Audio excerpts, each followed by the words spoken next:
Welcome to the premiere of Behind the Anchor, the URI Football Coaches Podcast, hosted by me, Christian Arrington.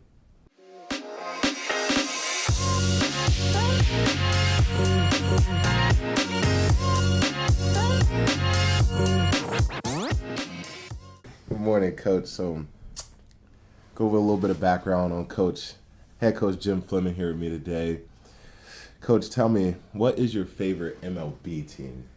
Do you like the major leagues? Do you like baseball at all? I like baseball. I love baseball. I played in college. I loved baseball. I was a huge Yankee fan. But before I start talking about baseball and football, I want to talk about your background so everybody knows who's doing the interview here. Chris Arrington, one of my favorite players, wearing number 11 last year, ended up going ahead and getting a season-ending injury with his neck and then finally disqualified from playing a game he loves. He channeled everything into making a positive impact in many different people's lives and areas, committed to brotherhood and another type of brotherhood in a fraternity, doing things outside of the school that are very impressive. I'm really proud of you the way you've handled it. And thank you, Coach. I'm grateful, as always, as you always hear from me when we have our conversations. I'm very thankful to, be a player of yours and to being able to have my career here at URI. Grateful that you guys, gave me a full scholarship out of high school when nobody else did, and you guys took that risk on me, and it was something that changed my life forever. Now I'm coming out of college with 2 degrees, coming out with a brotherhood forever. I got coaches that, changed my life forever, people that I'll be able to, call on the phone and talk to, and possibly even coach alongside if I decide to take that route. So right on. I still remember walking into your high school that one time with Dave Hecker, who played for me at Villanova. It was your wrestling coach, I think. Yeah, freshman football coach too. Man, all right. It was crazy. It was a nice It connection. seems like yesterday, and I can't usually remember yesterday, but I remember that very clearly. I said, we got to get this guy. Was so grateful, Coach. Now, you talked about the Yankees being your favorite MLB team, but also, mentioned in the past that the Giants were also your favorite NFL team. So tell me a little bit about that. Well, I grew up in New York, so you really have a couple of choices, right? Slick guy. You're either a giant Yankee and Knick fan, or you're a Nets, Jets, and whatever fan that is. Mets fan. But it was very clear, my dad was a longtime Giant fan. We used to go to Yankee Stadium and watch the old dudes play, sit under polyethylene while the pigeons were doing their business on top of your head. So you'd have to sit under polyethylene, having to pass back different beverages to older people, which was always an interesting deal. But did have a chance to, work later on in life, with my boyhood idol, which was Joe Morrison, who was the head coach at South Carolina that I GA'd for. So, Yanks, man, how could you get any better than those guys? Back in the day, Reggie Jackson. Thurman Munson, my brother, cried days and days and days after he died in his plane wreck. Chris Chambliss, Willie Randolph. You had Bucky Dent, one of my favorites, Craig Nettles at third. I'm going through the dog. Mickey Rivers, man, watched him doing inside the park homer. So I loved the Yankees, but when I got into football, baseball kind of took a back seat. Now I'm young, so I really only know much about Derek Jeter. Dude, you had no backs. I know those are the guys. But back in the day, I could call their positions, the lineup, where they batted in the lineup. I was never smart enough to remember all their batting averages, but those were the ones I grew up with. Now, growing up, I'm sure you had a lot of influence yourself. You had your father, you had, MLB role model, NFL role models. What does it mean to you to be a role model and watch these young athletes grow up, not just on the field, but off the field before they graduate here at URI? That's a real interesting question because, sometimes it's hard to look at yourself as a role model. I live my life. I've got a family. I, coach football. I would say pseudo-father to every player that I've ever coached, whether it be positionally or a head coach or coordinator. You hope you live up to that. You don't want to make stupid mistakes and do things, and none of us are perfect, but it is, if I can have an impact on young people's lives in a positive way, I think that's very positive and it's rewarding, and what's kept me doing this business for so long. And would you say that ultimately led you to pursue a career in coaching? the impact you can have on young men through the game of football, because we know football brings discipline. It brings, a lot of key values that you learn growing up in life. I know my life wouldn't be how it is right now without my dad being in the military and me playing, football growing up. So yeah, I mean, I just love the locker room. I mean, it was one of those things. Whatever sport it was, I was always first in, last out. When I got done playing, you look into different avenues of what you're going to do with your education. Fooled around, with a couple of years doing some odd jobs, then ended up as commercial real estate for a year. But opportunity to coach was always kind of in my heart. I had done some, in smaller levels. It was very rewarding, coaching Pop Warner football. I coached senior Babe Ruth baseball. I did a number of those things, before I committed to being a full-time college football coach. But it was always, being back around that environment, that environment in a locker room, that environment of a team is something special, as you know. And, those relationships that are built inside that locker room are really what it's all about. With building special relationships over time, that would, allow me to go into this question here. And, how has the URI football program changed since you arrived in 2014, becoming the head football coach, and throughout all this time, what has changed, Yeah, I think it's changed dramatically. I think that probably is very recognizably just with the physical structure.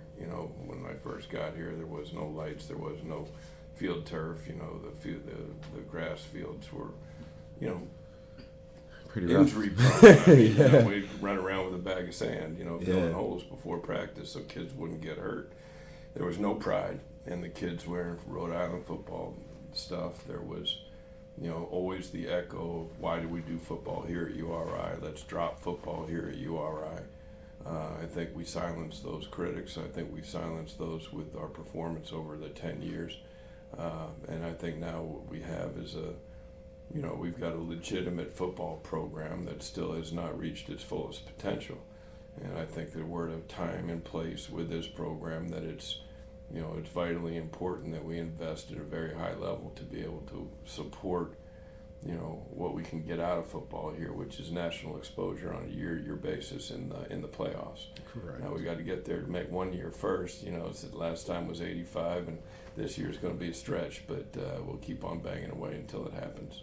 Definitely seen quite a bit of change since, coming in 2018 and now here in 2023, like you said, with the lights, the field turf. I mean, I've seen a picture out there, in the office of the old stadium, and seeing how the grass was even like just patchiness around the stands, and the stands, a little bit older, but now we have the extra stairs on the side. It gives a little more pop, a little more flavor to it, and the Jumbotron now coming in, it just adds what is much needed, not only for the school, but for the athletes who put in a lot of time and, hard work to build this program up, and the coaches that are, hours and hours in the office trying to make this program something, something special. And, that brings me into, what are your values as a head coach that you extend to the coaches, players, and the program as a whole? I mean, I think the values that are the foundation stones of our program, accountability, productivity, and persistence. Those three words mean an awful lot to me. I think that they fit, football, and I think they fit life. The values that I personally want to bring to these guys is, an honesty, don't try to BS, just try to lay things out the way it is. Try to be able to understand that, in that locker room there's 100 different people, and 100 different people with 100 different backgrounds and 100 different problems. And, so it's really just, to be, the value I want all the players to feel that, that they had a experience in football that was not only between the lines, it was the relationships built and the character development over time that you see through a structured program. And now you have those 3 Ps posted up in the walkway, so players are able to see it, every morning, when they leave, when they come to practice. Is something that you really want instilled in your program. So it's nice to see that you have those, posted up on there as graphics, as well as just all the other graphics. We talked about changes to the program. There's a lot more graphics around there. You got a statue in front of a lot. You got a TV in there showing the schedule. Major changes that you need for the Division I program. And as you approach a decade with the program, how does the longevity in the head coach role allow you to mold a successful team culture? Well, I think time is necessary, particularly when the program was in the state that it was when we took it over. You know, there were some bumps in the road there. 2019 had high expectations, excited after our first winning season. And, you know, we had some tough times. You know, we went through tough times and won two games that year. You know, so that's when the natives get restless and start, you know, beating the drums and saying, hey, maybe this guy can't do it. You know, our administration, you know, determined that, yes, we were on the right track, gave me time to do it. And as a result, we've been able to put some positive things together year in, year out, particularly since COVID. You know, it really, you know, in 21 on, you know, we've been grinding away pretty good with winning seasons. And shoot, it was 17 years between our first one here in 2018 and the previous one. So the history has been really, you know, inconsistent here with the football program, but I think that there's some continuity and the time given to establish that was critically important. Now we know of, you know, past history, Rhode Island football having struggles and, you know, certain inconsistencies. As a head coach, how do you maintain team culture over the course of a season when you're dealing with injuries, you're dealing with school on the back end, you know, all the rough and tough things about college football? You know, I really think that at the end of the day, you know, we try to be consistent on a day-to-day basis as coaches, not too high, not too low. But that culture is really, you know, a foundation that is laid and explained and taught, but you don't really have it until you have the people like yourself in the locker room that are very attentive to the fragile nature of a locker room. As I said, 100 different people. You know, you need strong leadership in that locker room to make sure that the culture is tight, you know, whether it's a good week or a bad week, you know. And there's so many things going on in people's lives. You know, it is a challenge. There are lulls. We've had problems middle of the season, midterms, all this stuff piling up. Hey, it gets a little long playing football. So there's no magic answer. You just hope you have strong leadership and strong-minded kids that will push through the tough times and make sure they're just prepared on every Saturday to give it their all. Now, it gives me chills kind of thinking about it. I remember on my visit, you know, with Lorenzo and Sebi and Herb and even some of the older, you know, JUCO transfers that came in on that visit, but just the feeling of wanting to change the culture, of wanting to build a winning program, wanting to come in and have pride in wearing Rhode Island gear. I remember as a freshman, I got my first Rhode Island hoodie. I didn't take it off. I got my first hat. I didn't take it off. Yeah. I'm in high school wearing it. I'm at my senior banquet, excited to wear, you know, Rhode Island football gear, despite of what I read in the past history. It was the fire inside of me and the other players, you know, in my class coming in that we just wanted to win and build a winning program. It didn't matter what we had in front of us. It didn't matter what was behind us, but we just wanted to come in and play football and for the love of the game. So. And you guys listened to that message because it was very clear. You know, I mean, you know, I used to tell you guys, if I remember, but exactly, it was basically, hey, don't come here unless you've got the wherewithal and the character to be able to be willing to go ahead and change something for the better.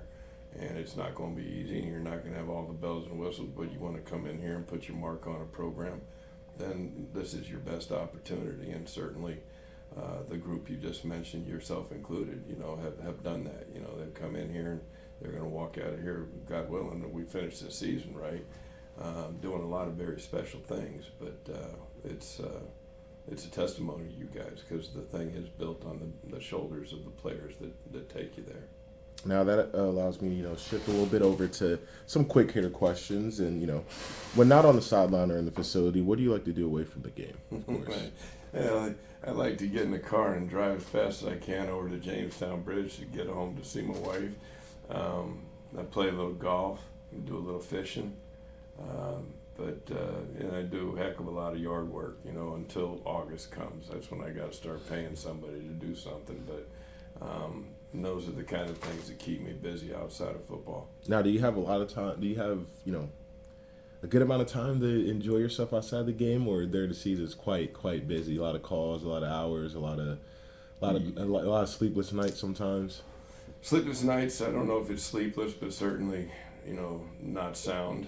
I think that, do I have a lot of time? No, but I have, you know, been very disciplined in my my mental approach to once I leave the facility or once I walk in the door at home, to try to leave all that stuff at home and concentrate on what I need to be present for in that moment.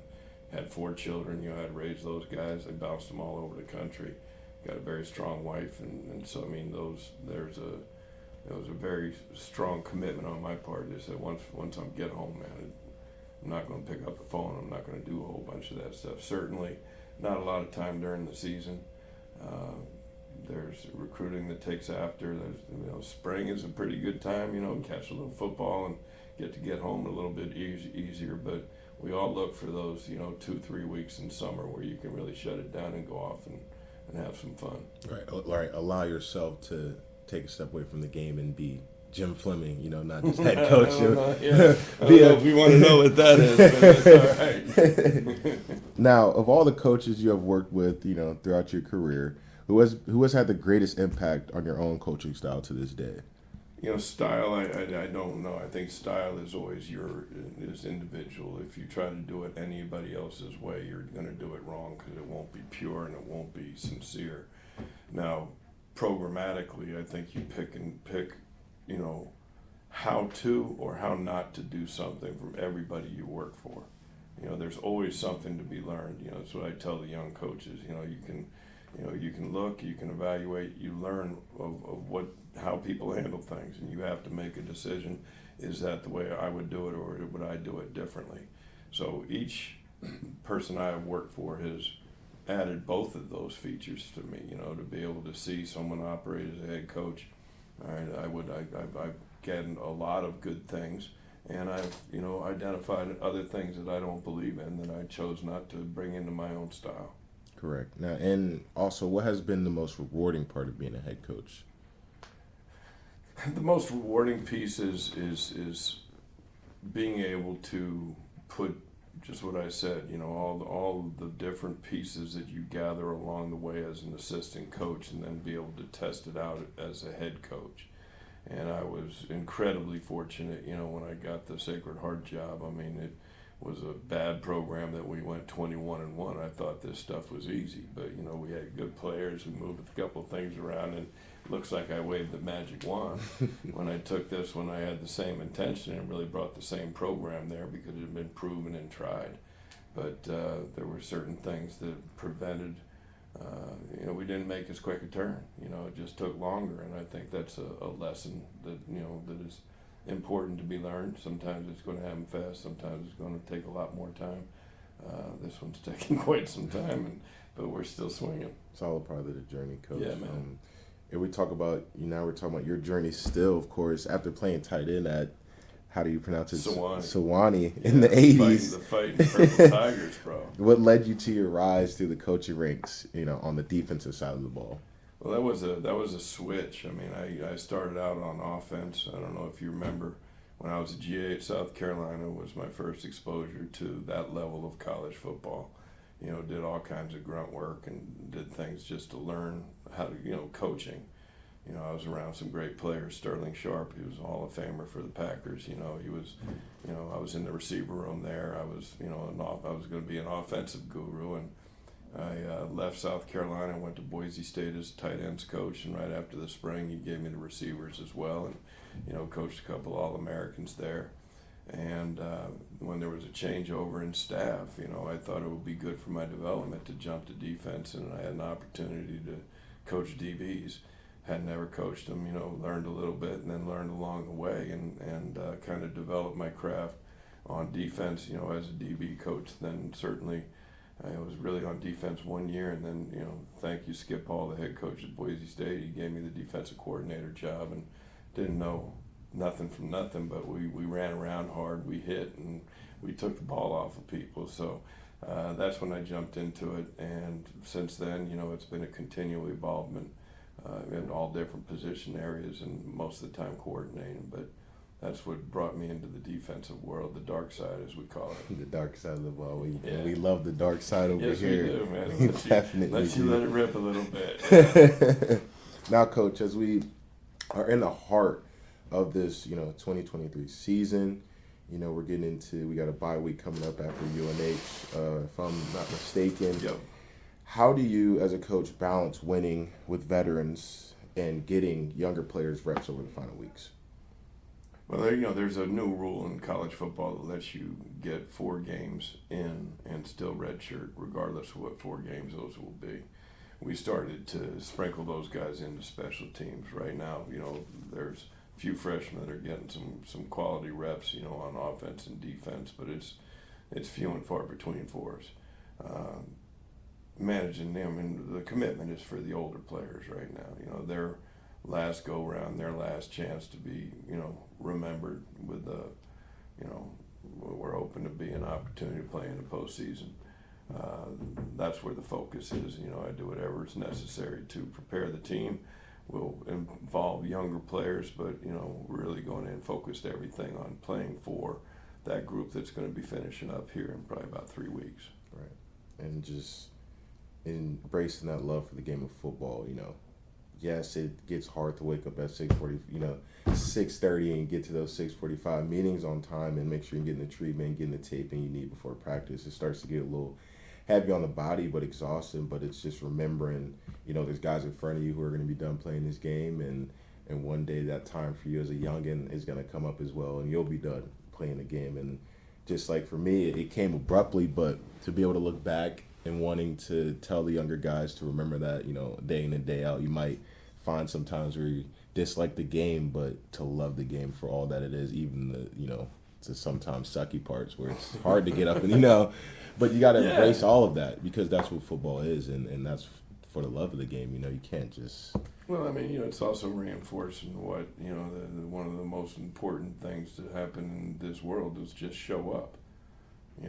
You go ahead and you're going to have a job one day and you better be on time. Yeah. We happen to be early starters here. I think that's a decent foundation. It can get a little grind. It grinds on me too. But at the end of the day, whatever hours you're working, you got to be there. You got to be on time, and I think that's a principle that's really important. You work hard and you show up on time. That's a big part of life that a lot of people seem to struggle with.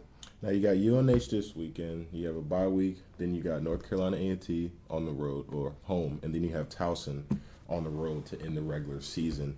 What are your expectations over the final games, and what do you want the 2023 Rams legacy to be? Well, my expectations are to go beat New Hampshire this weekend, give a good amount of time off for the guys next week, practice a couple of times, get them away from the game for a little bit, heal their bodies, come back and finish up with 2 wins, one at with A&T, and then go down to Towson and finish it up.